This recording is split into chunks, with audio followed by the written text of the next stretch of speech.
안녕하세요. 오늘도 사연살롱을 찾아주셔서 감사합니다. 뒤늦게 친정엄마와 함께 살고 있는 40대 여성이에요. 이 나이에 친정엄마랑 같이 사는 게 이상할 수도 있지만 제게는 평생 바라던 꿈 같은 일이었어요. 엄마와 저는 30년 가까이 생사도 모른 채 떨어져 살아야 했거든요. 저희 아빠는 여자 관계가 복잡했어요. 신혼 초부터 두 집 살림을 했는데 그 사실을 엄마한테 들키자 시치미를 떼며 오히려 엄마를 의부증 환자로 몰아세웠어요. 죽은 내 친구 와이프일 뿐이라고. 불쌍해서 위로해주느라 몇 번 찾아갔던 것 뿐이라니까. 정 못 믿겠으면 전화해서 물어봐. 당신 이러는 거 정신병이야. 괜한 사람 잡지 말고 병원이나 가봐. 하지만 아빠 말은 다 거짓말이었어요. 얼마 뒤 아빠의 내연녀가 엄마한테 찾아와서 아빠와의 관계를 털어놓곤 이혼해달라고 부탁을 했거든요. 불행인지 다행인지 친할머니가 나서서 여자를 떼어내긴 했지만 그 일로 엄마는 이혼을 결심했어요. 하지만 하필 그때 임신 사실을 알게 되었고 결국 저 때문에 이혼 결심을 포기하고 말았죠. 아빠는 앞으로는 절대로 딴 여자한테 한눈 팔지 않겠다고 약속을 했지만 엄마가 임신한 상황에도 몰래 외도를 이어갔어요. 차라리 그때 이혼을 했더라면 엄마도 저도 떨어져서 살지 않아도 됐을 텐데 모질지 못한 탓에 상처만 남게 된 거예요. 제가 태어난 후로도 아빠의 외도는 끊이지 않았고 엄마는 끊임없이 아빠를 의심했어요. 제 기억 속 엄마는 아빠가 퇴근하고 돌아오면 겉옷에 코를 대고 냄새부터 맡곤 했어요. 혹시라도 여자 화장품 냄새가 나지 않나 확인하기 위해서였죠. 박스 테이프를 둘둘 말아서 아빠 옷에 붙은 여자 머리카락을 찾기도 했고요. 그럴 때마다 아빠는 화를 냈어요. 뭐 하는 짓이야? 제발 작작 좀 해. 사람이 숨막혀서 살 수가 없잖아. 내가 오죽하면 이러겠어? 나도 정말 이러기 싫어. 근데 어떻게 의심스러운 걸.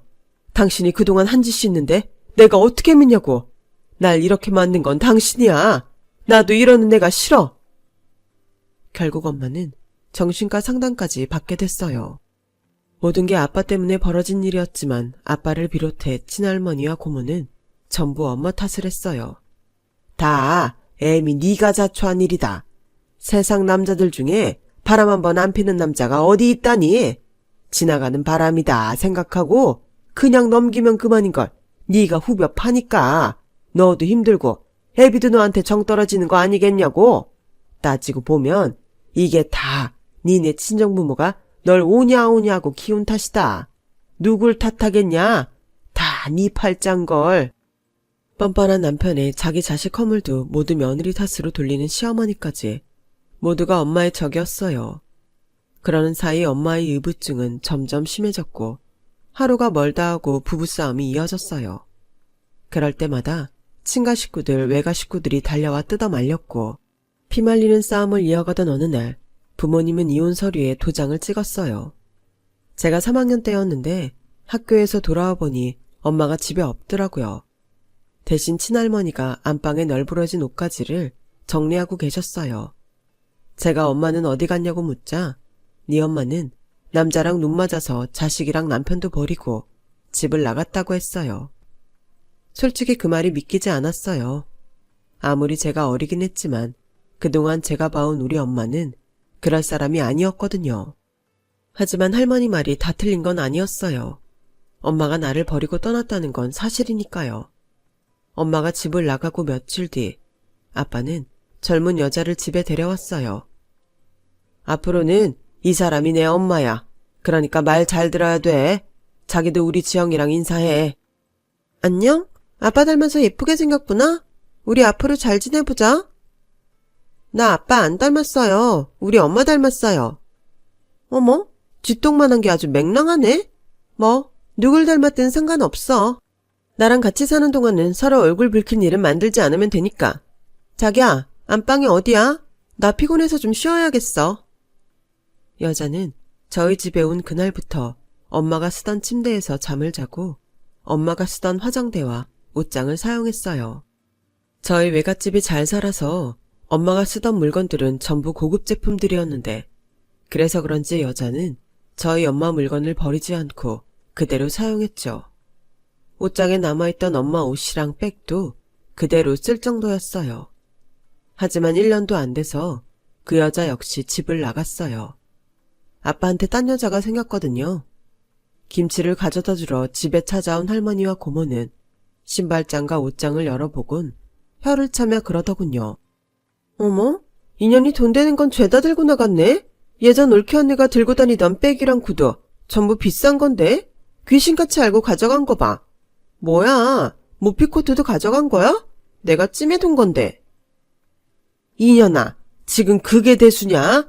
네 오빠 혼자 딸년 데리고 살게 됐는데 집에 여자가 있어야 밥은 제대로 먹고 다닐 거 아니야. 그러게 멀쩡한 마누라까지 내쫓았으면 살림살 여자를 데려왔어야지. 어디서 그런 술집년을 데려와선 이 난리야. 일할 거 그냥 지영이 애미랑 살게 둘 걸 그랬다. 그래도 걔가 심성도 착하고 친정에 돈도 많았잖니. 네 오빠 이만큼 살게 된 것도 따지고 보면 다 처가덕인데 그 좋은 자리는 깨고 이 지랄로 살 건 또 뭐라니. 지쳐 비위 좀 맞추고 살았으면 여직 처가덕도 보고 좀 좋아. 바람을 필 거면 눈치 못 채게 뒤에서 피우고 끝낼 일이지. 에휴, 지질이 복도 없는 놈. 엄마, 모르는 소리 하지 마. 오빠가 복이 없긴 왜 없어? 이혼하면서 처가에서 돈도 꽤 뜯어냈다던데. 올케 언니가 정신과 다닌 거 트집 잡아서 지영이 양육권 뺏고 양육비 차원에서 수천 받았다고 나한테 자랑하더라. 솔직히 바람 피워서 마누라 의부증 만든 주제에 돈 받고 이혼하는 게 말이 돼? 나 같으면 가만 안 두지. 희년아, 지영이 들어 말 조심해. 아빠 때문에 인생을 망친 엄마는 그 후로 연락도 없었어요. 아니, 연락을 했는데 중간에서 누가 차단을 했는지도 모르겠네요. 젊은 여자가 집을 나간 이후 할머니가 저희 집에 들어와 함께 사셨거든요. 할머니는 제가 6학년이 되던 해 암으로 세상을 떠나셨고 이후로는 아빠와 저 둘이 살았어요. 엄마랑 살 때는 그렇게 바람을 피워댔던 아빠는 시간이 지나면서 전보다는 덜했는데 고모 말로는 돈이 떨어지니 여자들이 들러붙지 않아서 그런 거라고 하더군요. 처가 덕에 돈 걱정 없이 살던 아빠는 이혼하고부터는 하던 일도 잘 안 되고 아쉬울 때 돈 대줄 사람도 없어서 자금난에 시달려야 했어요. 그러다 사기까지 당하고 홧김에 술을 마시고 차를 몰다가 차가 전복되는 사고를 당해 세상을 떠나셨어요. 그동안 우리 가정을 파탄낸 아빠를 미워했던 저였지만 막상 홀로 남게 되니 아빠의 빈자리가 새삼 크게 느껴지더군요. 당장 내일부터 어떻게 살아야 하나 막막했거든요. 그래서 집 나간 뒤 단 한 번도 저를 찾지 않았던 엄마를 찾아 나섰어요. 기억을 더듬어가며 외가를 찾아갔는데 이미 수년 전에 집을 팔고 온 가족이 캐나다로 이민을 떠났더라고요. 그 소식에 신랄 같은 희망마저 완전히 사라지고 말았어요. 그때 제게 손을 내밀어준 건 다름 아닌 고모였어요.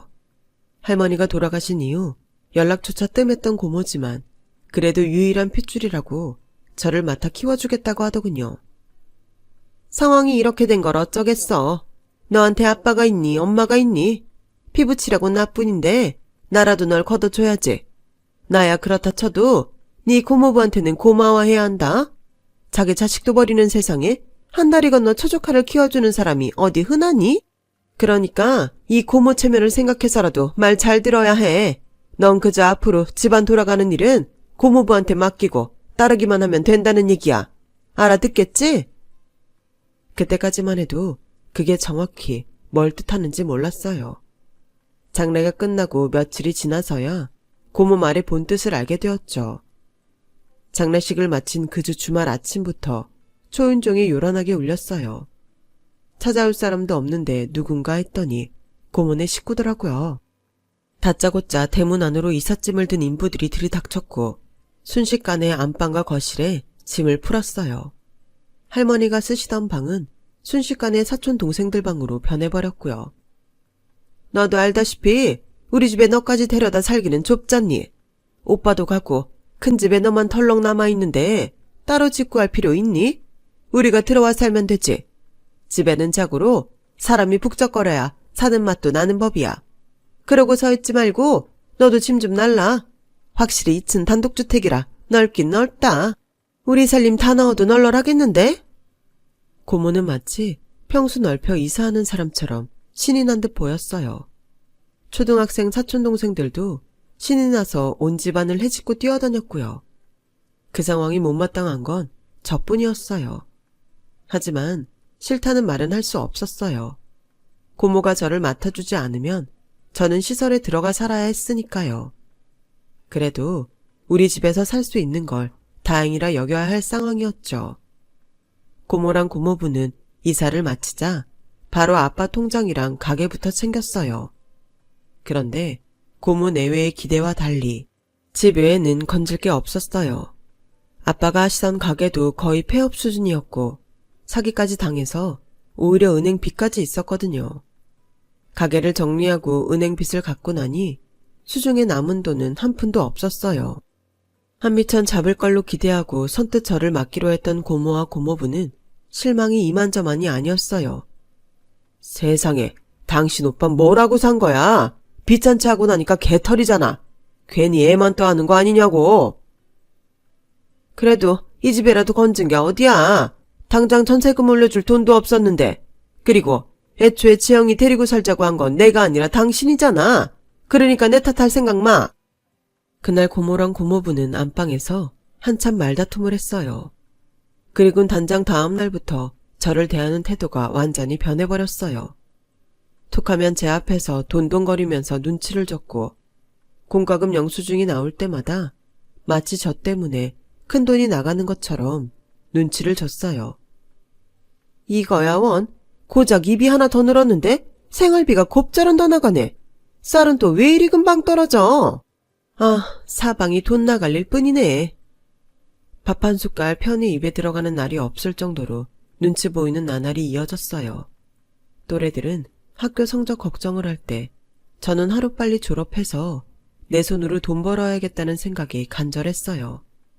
그래서 인문계 고등학교를 포기하고 실업계 고등학교에 입학했어요. 졸업 전에 취업 실습을 하러 회사에 나가 첫 실습상을 받았을 때 제가 무슨 생각을 했는지 아세요? 친구들은 그 돈으로 휴대폰을 살까 옷을 살까 고민할 때 저는 이 돈을 고모한테 갖다 주면 앞으로 밥은 눈치 안 보고 먹을 수 있겠다는 생각을 했어요. 하도 눈칫밥을 먹고 자란 탓이었죠. 그런데 제 월급을 받은 고모는 실망하는 표정이 역력했어요. 애게 고작 이거야? 혹시 너 쓸 돈 미리 빼놓고 내놓는 거니? 그런 거라면 실망이다. 고모, 그게 다예요. 실습생들은 원래 월급이 그 정도밖에 안 돼요. 회사에선 오히려 일 가르쳐주는데 월급까지 받아간다고 그러는걸요. 대신 졸업하고 제대로 취직하면 그땐 더 많이 드릴게요. 번 돈을 온전히 털어주고도 눈치를 보는 건 매일반이었어요. 눈칫밥에서 벗어난 건 고등학교를 졸업하고 취직을 해서 본격적으로 돈을 벌기 시작하면서였어요. 하지만 사람 욕심이 끝이 없다고 고모는 제 월급의 70%를 받아가면서도 늘 부족하다고 타박을 하기 일쑤였어요. 상미랑 상훈이 학원비도 내야 하는데 들어오는 돈은 없고 내가 아주 그놈의 돈 때문에 허리가 휜다. 그래서 말인데 지영아, 너 돈 좀 있니? 월급 받은 지 얼마 안 됐잖아. 애들 학원비가 모자라서 그래. 고모, 제 사정 아시잖아요. 월급 받아서 고모한테 거의 다 드리고 제 차비랑 식비 정도밖에 안 남았어요. 어머, 너 말 이상하게 한다? 쥐꼬리만한 돈 떼어주고선 어디 거의 다 줬다니? 누가 들으면 내가 너 앵벌이 시키는 줄 알겠다? 막말로 오갈 데 없는 너 지금까지 키워준 게 누구니? 나 아니었으면 너 고아원에서 살 뻔했던 거 기억 안 나? 사람들이 화장실 들어갈 때랑 나올 때가 다르다더니 예전에 네가 뭐라고 했니? 취직하면 돈 많이 준다더니 이게 많은 거니? 지나가던 개가 웃겠다 얘. 내가 말을 안 해서 그렇지. 그동안 너한테 돈 들어갈 때마다 내가 네 고모부한테 얼마나 눈치가 보이는지 아니? 그런데 뭐가 어째? 네가 돈 좀 번다고 유세를 떨고 싶은 모양인데 너 그러는 거 아니다. 사람이 도움을 받았으면 은혜를 갚을 줄도 알아야 되는 거야. 고모는 매번 서운하다고 소리쳤지만 덧셈 뺄셈을 할 줄 아는 사람이라면 고모의 이런 주장이 틀렸다는 걸 알 수 있을 거예요.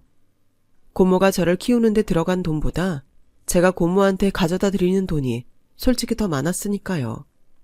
그래도 그때는 날 키워준 분이니 서운함보다는 고마운 마음을 갖는 게 도리라고 생각하며 참았어요.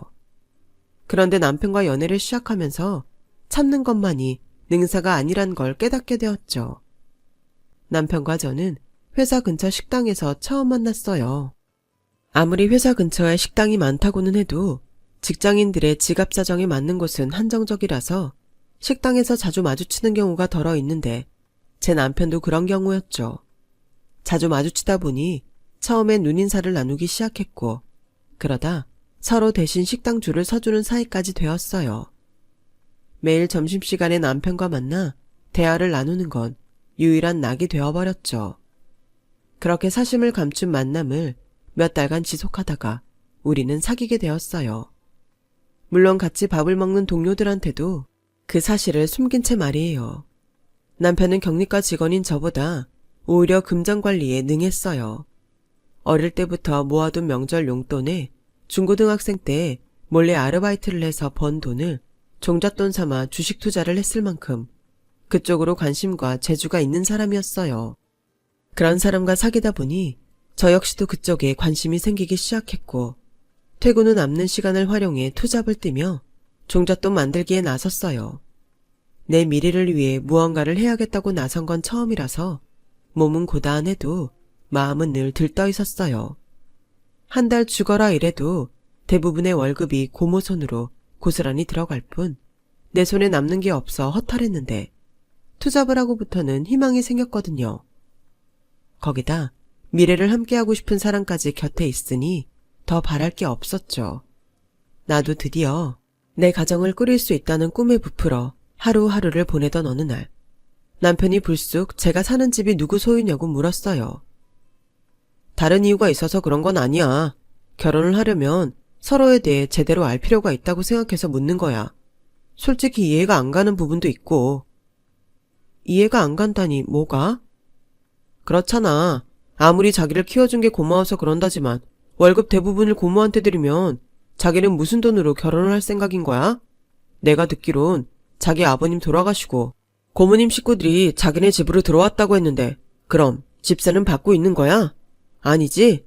그런데 거기다 그 많은 생활비까지 낸다니 상식적으로 말이 안 되잖아. 그건 고모가 날 키워주셨으니까. 키워주셨다고? 자기야, 내가 보기엔 자기를 키워준 게 아니라 자기를 이용해 먹은 것 같아. 자기 집에 점령군처럼 밀고 들어와서 집세 한 푼 안 내고 당신 부려서 집안일도 하고 거기다 매달 돈까지 받는데 누가 누구를 키워줬다는 건지 도통 이해가 안 가네. 자기가 말하기 힘들면 내가 대신 고모님한테 얘기할게. 인정 따지고 참아주다가는 자기만 호구되는 거라고. 사실 그동안 알면서도 묻어두고 있던 사실이라서 남편 말에 반박할 수가 없었어요. 저도 사람인데 어떻게 내가 당하고 있다는 걸 모르겠어요. 또다시 세상에 혼자 버려지는 게 두려워서 눈 감고 귀를 닫았을 뿐이죠. 그런데 이제는 제 곁에 든든한 남편이 있으니 저도 조금은 용기를 낼 수 있을 것 같았어요. 그래서 결혼을 앞두고 남편과 함께 고모와 고모부 앞에서 그간 피해왔던 얘기를 꺼냈어요. 저 성우 씨랑 결혼하려고요. 그래서 말인데요. 이 집 팔까 해요. 결혼자금으로 쓰려고요. 뭐? 집을 팔아서 결혼자금으로 쓰겠다고? 그럼 우리는? 이날일 때까지 너 키워준 우리는 길바닥에 나 앉으란 소리냐? 어머머 세상에. 이래서 옛말에 머리 검은 짐승은 거두는 게 아니라고 그러는가 보다. 내가 이렇게 조카한테 뒤통수를 맞을 줄 누가 알았겠니? 난 이 집에서 못 나가. 내가 왜 나가? 여긴 우리 오빠 집이고 난 오빠를 대신해서 이날일 때까지 널 키웠는데 이게 어떻게 네 집만 되니? 날 내쫓고 싶으면 그동안 키워준 값 주고 내쫓아. 그전엔 어림도 없어. 죽어도 못 나간다고 길길이 뛰는 고모와 고모부한테 남편이 나섰어요. 그러시죠. 키워준 값 받으셔야죠. 한 푼도 빠짐없이 드릴게요. 그 대신 두 분께서도 주셔야겠습니다. 그동안 이 집에 사시면서 월세는 한 번도 안 내셨더라고요. 거기다 매달 이 사람한테 월급의 70%에 달하는 돈까지 받으셨고요. 그뿐인가요? 목돈 필요할 때마다 따로 더 가져가셨고요. 그거 다 계산해서 그동안 누가 더 챙겼는지 따져보자고요. 두 분 다 동의하시는 거죠? 그러자 고모랑 고모부는 꿀먹은 벙어리처럼 입을 다물었어요. 결국 결혼식을 앞두고 고모네 가족은 저희 집에서 나갔어요. 그동안 제 월급에서 떼어들인 돈은 저를 키워준 보답의 뜻으로 드렸고요.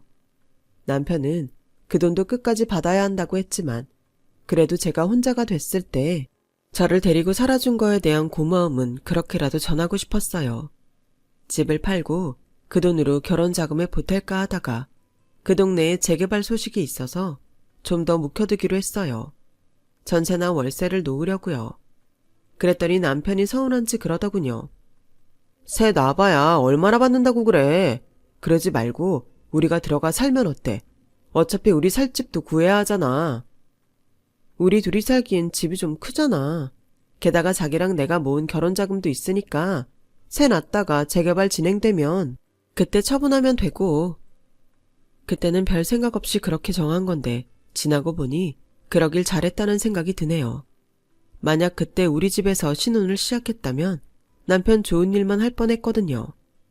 결혼 후에도 남편은 툭하면 친정집 명의를 공동명의로 바꾸자고 요구했어요. 시어머니는 한술 더 떠서 전세 사는 아주버님 내외가 거기에 들어가 살면 안 되겠냐고 하더군요. 아가, 그깟 보증금 받아봐야 은행 이자도 얼마 안 나온다. 그럴 거 큰애네 들어가 살라고 하면 형제간의 우애도 돈독해지고 너도 인심 얻는 거 아니겠니? 재개발 들어가면 그땐 군말 없이 피워줄 테니 너도 편하고 안 그러니? 그래 여보, 우리 그렇게 하자.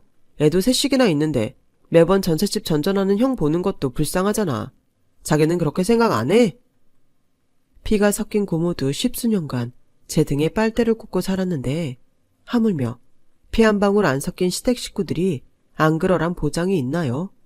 그래서 매번 핑계를 대며 거절했더니 그 일로 시댁에선 미운 털이 박혔어요.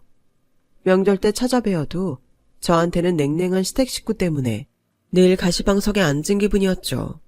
문제는 제 남편이 그들보다 더하면 더했지 덜하지 않았다는 거예요. 오랜 시간 연애를 했기에 남편에 대해 잘 안다고 생각했는데 결혼하고 보니 몰랐던 모습이 많이 보이더라고요. 남한테는 그렇게 계산적이고 손해보기 싫어하는 사람이 자기네 식구들이랑 엮인 일에는 세상 너그러울 수가 없었어요. 한 입을 덮고 사는 저보다 가끔 만나 안부를 나누는 자기 가족이 더 애틋하고 소중한 사람이더라고요. 무엇보다 남편한테 서운했던 건 아이를 갖지 않으려는 태도였어요. 저는 일찍 부모님과 이별을 하고 살아서 온전한 가정을 꾸리고 싶어 했는데 남편 생각은 달랐어요. 애 낳으면 그 순간부터 우리 인생은 사라지는 거야. 형네만 봐도 그래. 형편도 안 되면서 애는 줄줄이 낳아선. 결혼한 지 15년도 넘었는데 아직도 전셋집 생활을 못 면하고 있잖아. 그뿐인 줄 알아? 형수님은 시집 올 때 해온 정장을 아직도 입고 있어. 애들 키우느라 자신한테는 돈 쓸 여유조차 안 되니까 그런 거라고. 그런데도 자기는 애를 낳고 싶어? 그깟 옷 좀 못 사 입으면 어때? 난 평생 옷 못 사 입어도 좋으니까 애는 꼭 낳고 싶어. 돈 때문이라면 내가 더 열심히 벌게. 많이 낳자는 것도 아니야. 하나만 낳아서 이쁘게 키우고 살자. 자기도 애들 좋아하잖아. 조카들도 그렇게 예뻐하는 사람이 자기 자식 낳으면 얼마나 예쁘겠어. 그러니까 여보, 우리도 애 갖자. 아씨, 몰라. 생기면 낳겠지만 일부러 가질 생각은 없으니까 그런 줄 알아. 그때까지만 해도 저는 남편이 한 발짝 물러선 줄 알았어요. 자기도 내심 아이를 갖고 싶어 했던 게 아닌가 내 맘대로 이해했던 거죠. 그런데 결혼하고 3년이 지나고 7년이 넘도록 아기는 생기지 않았어요. 시댁에서는 제 몸에 이상이 있어서 그런 거 아니냐고 타박을 하셔서 병원도 여러 곳 찾아갔지만 제 몸에는 이상이 없었어요. 여보, 나랑 병원에 좀 가보자. 나한테는 이상이 없다는데 아이가 안 생기는 게 이상하잖아. 딱 한 번만 가보자. 응? 이러지 않기로 했잖아. 생기면 낳는 거지만 일부러 병원까지 찾아다니면서 애 가질 생각은 없어. 그냥 당신이 포기해.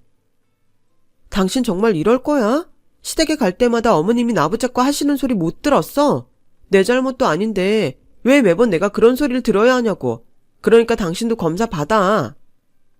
저도 더는 아이 문제로 어머님한테 시달리기 싫어서 강제로라도 남편을 병원에 데려가기로 했어요.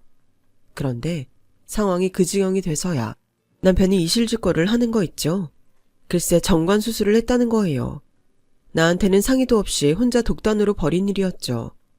몇만 원짜리 토스터기 하나를 살 때도 자기랑 상의하고 사라고 하는 사람이 정관 수술은 자기 멋대로 정했다니 기가 막혀서 말이 안 나왔어요.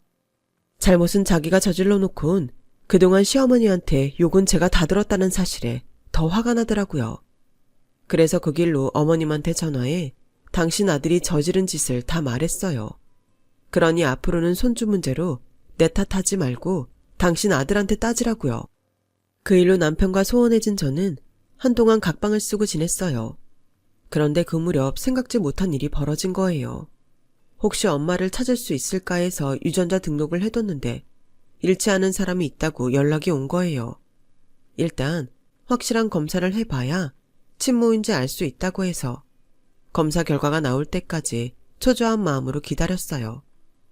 아직 확실한 상황이 아니라서 남편한테는 비밀로 하고 있었는데 검사 결과가 친모녀 관계가 확실하다고 나온 거예요. 남편한테 알리기 전에 먼저 저 혼자 엄마를 만나러 갔어요. 엄마는 저를 보자마자 숨이 넘어갈 것처럼 오열을 하시더라고요. 아빠한테 저를 뺏기고 한동안 술에 빠져 살았더니 외할아버지가 이러다 딸 먼저 황천길 보내겠다고 이민을 결정하셨다더군요. 그렇게 온 가족이 캐나다로 떠났고 그곳에 정착해 살면서도 엄마는 저를 잊을 수가 없어서 몇 번이나 한국에 들어오려고 시도했었다나 봐요.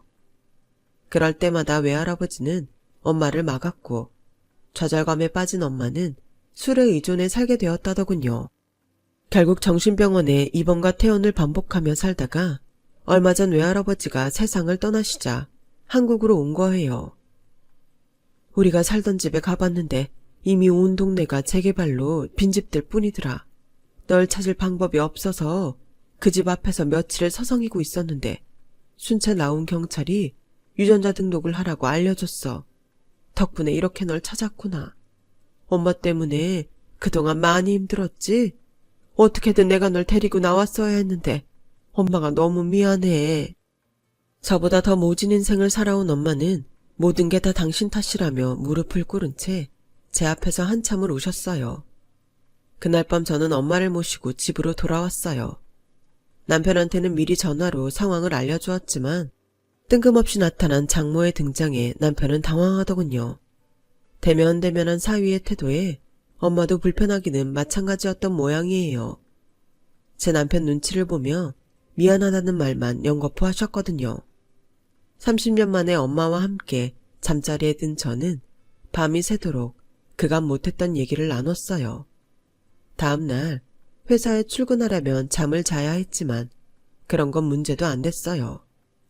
회사에 몸이 아프다고 거짓말을 하고 쉴까도 했지만 엄마가 그러지 말라고 말리셔서 쉽게 떨어지지 않는 발걸음으로 출근을 했어요. 엄마한테 어디 가지 말고 꼭 집에 있으라는 말을 수없이 하고 집을 나섰지만 그래도 안심이 안 되더군요. 혹시라도 엄마가 말없이 떠나버리지는 않을까? 괜한 걱정까지 들었거든요. 남편은 이런 제가 못마땅해 보였는지 언제까지 장모님이 우리 집에 계실 거냐고 묻더라고요. 30년 만에 만난 엄마야. 우리 집에 온 지 하루밖에 안 됐다고. 더군다나 한국에 있을 곳도 없는데 당신은 벌써부터 우리 엄마 내보낼 생각부터 하는 거야? 그럼 이 마당에 내가 쌍수 들고 반길 줄 알았냐? 솔직히 자식 버리고 30년이나 지나서 찾아온 사람을 내가 장모랍시고 선뜻 반겨줄 수가 있겠냐고. 지영아, 제발 이성적으로 생각하자. 까놓고 말해서 자기 힘으로 먹고 살기 힘드니까 이제 와서 너한테 빌붙어 살려고 온 건지 누가 알아? 자그마치 30년이다. 너 찾으려는 마음 있었으면 진작에 10번도 더 찾아왔을 시간이라고. 그런데 안 왔었잖아. 집도 절도 없는 지금에 와서야 널 찾아온 걸 보면 뻔한 거 아니니? 암튼 난 장모고 뭐고 못 받아줘. 그러니까 당장 내 집에서 내보내. 나 분명 경고했다. 안 내보내면 그땐 내가 직접 네 엄마 내쫓을 테니 알아서 해. 에이, 재개발로 돈 좀 만지네 했더니 별게 다 달라붙고 지랄이야. 너 똑똑히 들어. 이번에 집 파는 돈 한 푼이라도 네 엄마한테 줬다간 그날로 이혼이야. 알았어? 남편은 엄마가 재개발 소식을 듣고 돈 뜯으러 찾아왔다고 생각했어요. 지난 10년 가까이 지지부진하던 재개발이 하필 그 무렵 극적으로 진행되기 시작했거든요. 수십 년을 벌어야 겨우 만질 수 있는 돈이 한꺼번에 굴러들어오게 되자 남편은 그 돈을 뺏기지 않으려고 눈에 불을 켜고 달려들었어요. 자기가 땀 흘려 번 돈도 아니면서요. 그리고 결국 남편은 넘지 말아야 할 선까지 넘고 말았죠. 아무래도 일이 손에 안 잡혀서 조퇴를 하고 집에 일찍 돌아왔는데 현관까지 쩌렁쩌렁하게 남편 목소리가 들렸어요. 나요, 당신 장모로 인정 안 해요. 까놓고 말해서 자식 새끼 버리고 집 나간 사람한테 장모는 무슨 장모. 내가 지영이랑 결혼해 살면서 딱 하나 좋았던 게 뭔 줄 알아요? 딸린 군 식구 없다는 거였어요. 근데 이제 와서 딸 자식 부양받겠다고 그쪽에 나타날 줄 누가 알았겠어? 안 그래도 재개발 시작한다는 소식 듣고 거머리 같은 지영이 고모까지 다시 연락와서 짜증나는데 내가 당신까지 신경 써야겠냐고. 암튼 다 필요 없고 내가 좋은 말 할 때 떠나요. 다 늙어서 거지꼴로 나타나선 어디서 비비려들어. 자기 몸뚱이 하나 늘 집 한 칸 없으면서 자식은 뭐하러 찾아오냐고. 제발 주제 좀 알라고요. 40 다 된 딸 자식 이혼녀 만들기 싫으면 머리카락 한 가닥 보이지 않게 꽁꽁 숨어 살란 말입니다. 내 엄마한테 살기 등등하게 지저대는 남편의 모습에 피가 거꾸로 솟는 것 같았어요. 그래서 구두도 벗지 않은 채 집 안으로 달려들어가 그대로 남편의 뺨을 올려붙였어요. 얼마나 힘을 줘서 때렸는지 제 손이 얼얼할 정도였죠. 이 개자식아, 네가 무슨 자격으로 내 엄마한테 그딴 소리래? 네가 아주 돈에 미쳤구나. 돈벼락 맞으니까 눈에 뵈는 것도 없지. 근데 어쩌냐? 그 돈벼락 맞은 사람은 네가 아니라 난걸? 네가 뭘 좀 모르는 모양인데 그 집 결혼 전에 내가 아빠한테 상속받은 내 재산이야. 너랑 이혼할 때도 재산 분할에 들어가지 않는 내 소유의 내 재산이라고. 아무런 지분도 없는 놈이 어따 대고 내 엄마한테 개지랄이야. 너 그 집 사는데 돈 보탠 거 있어? 직접 벽돌 한 장이라도 쌓았니? 그 집 우리 외할아버지가 우리 엄마 결혼할 때 사준 집이야. 엄연히 따지면 우리 엄마 집이라고. 근데 네가 뭔데 내 엄마한테 이래. 니까짓 게 뭔데 이러냐고. 우리 엄마한테 몸뚱이 늘 집 한 칸 없으면 주제 파악이나 하라고 했니? 그건 우리 엄마가 들어야 할 소리가 아니라 네가 들어야 할 소리야. 나 너랑 이혼하고 갈라설 거거든. 지영아, 내가 잘못했어. 오늘 일은 내가 잠깐 돌았었나 봐. 다시는 안 그럴게. 내가 장모님한테 정말 잘할게. 그러니까 이혼 얘기는 없었던 걸로 하자. 네가 무릎 꿇으라고 하면 꿇고 빌라면 싹싹 빌 테니까 제발 이혼만은 안 돼. 남편은 바닥에 무릎까지 꿇고 앉아 두 손을 싹싹 빌었어요. 아니, 이번 일 때문에 이러는 거 아니야. 너 그런 놈인 게 하루 이틀이니? 난 너한테 기대도 안 했어. 내가 이혼하려는 이유는 따로 있어. 네가 나 몰래 정관수술까지 하고도 내가 니네 식구들한테 애 못 낳는다고 구박당할 때 입 쳐닫고 모른 척한 네 놈한테 정 떨어져서 하는 거야. 너라면 그런 인간이랑 정 떨어져서 살 썩고 살 수 있겠니? 알아보니까 네가 한 짓은 이혼 사유로 충분하다고 하더라. 그러니까 구차하게 무릎 꿇고 빌지 말고 팽팽 돌아가는 네 계산기로 재산 분할 금액이나 계산하라고. 그렇게 저는 남편과 이혼을 했어요. 엄마는 당신 때문에 그런 거라면 다시 생각해보라고 만류하셨지만 저는 재고할 생각은 손톱만큼도 없었어요. 남편과 이혼하고 엄마와 함께 살게 된 저는 다니던 직장을 그만두고 새로운 삶을 살기로 했어요. 주님 밑에 건물주라고 최근에 6층짜리 근린 상가주택을 구입해서 건물주로 살게 되었거든요. 꼭대기 층에는 우리 모녀가 살고 있는 집이고 나머지 층은 새를 놓았어요. 1층 상가 중 하나에 카페를 차려서 엄마랑 함께 운영도 하고 있고요. 아직 장사가 잘 되는 편은 아니지만 가게 월세랑 인건비 안 드는 장사니까 큰 걱정은 없어요. 엄마를 만나고 좋은 일만 연이어 생긴 덕에 이런 꿈 같은 삶도 살게 됐네요. 외할아버지가 사주셨던 우리 집이 재개발되면서 벌게 된 돈과 외가에서 엄마 앞으로 보내준 할아버지 유산을 합해서 건물을 샀으니까요. 그리고 얼마 전 세입자랑 전세 계약을 하러 근처 부동산에 갔다가 우연히 전 남편을 보게 됐어요. 얼마 안 되는 보증금을 들고 전셋집을 구하러 왔더라고요. 제가 건물주가 됐다는 소식에 혹시 남는 방 있으면 자기한테 세놓으라고 하길래 태어나서 처음으로 인생 갑질 한번 해줬네요. 원룸 월세 보증금도 안 되는 돈으로 우리 집에 들어오겠다고? 이보세요, 아저씨. 정신 차리세요. 세상이 그렇게 만만하지가 않아요. 이 아저씨가 아직 남의 집을 날로 먹으려는 버릇을 못 고친 모양인데 그러다 크게 다칩니다. 아참, 그쪽이 그랬지. 우리 엄마가 빈털털이라고. 근데 어쩌나? 이 집 우리 엄마 돈으로 산 건데. 그 말인즉슨 죽었다 깨나도 당신은 내 집에 새 못 들어온단 소리야. 쪽팔려서 우리 엄마 얼굴을 어떻게 보겠어? 그러니까 일찌감치 꿈 깨. 결국 남편은 반백살을 앞두고 월세방을 전전하는 신세가 되었어요. 그러게 있을 때 잘할 것이지. 사람들이 왜 이렇게 어리석은지 모르겠네요. 아무튼 오랜 시간을 돌고 돌아 다시 엄마와 살게 된 저는 인생 2회차를 사는 기분으로 열심히 살아가려 합니다. 지금까지 제 사연을 들어주셔서 감사드려요. 항상 건강하세요. 여러분, 사연 댓글에 응원과 현명한 조언 부탁드려요. 좋아요와 구독은 저에게 큰 힘이 됩니다. 오늘도 좋은 일 가득하세요.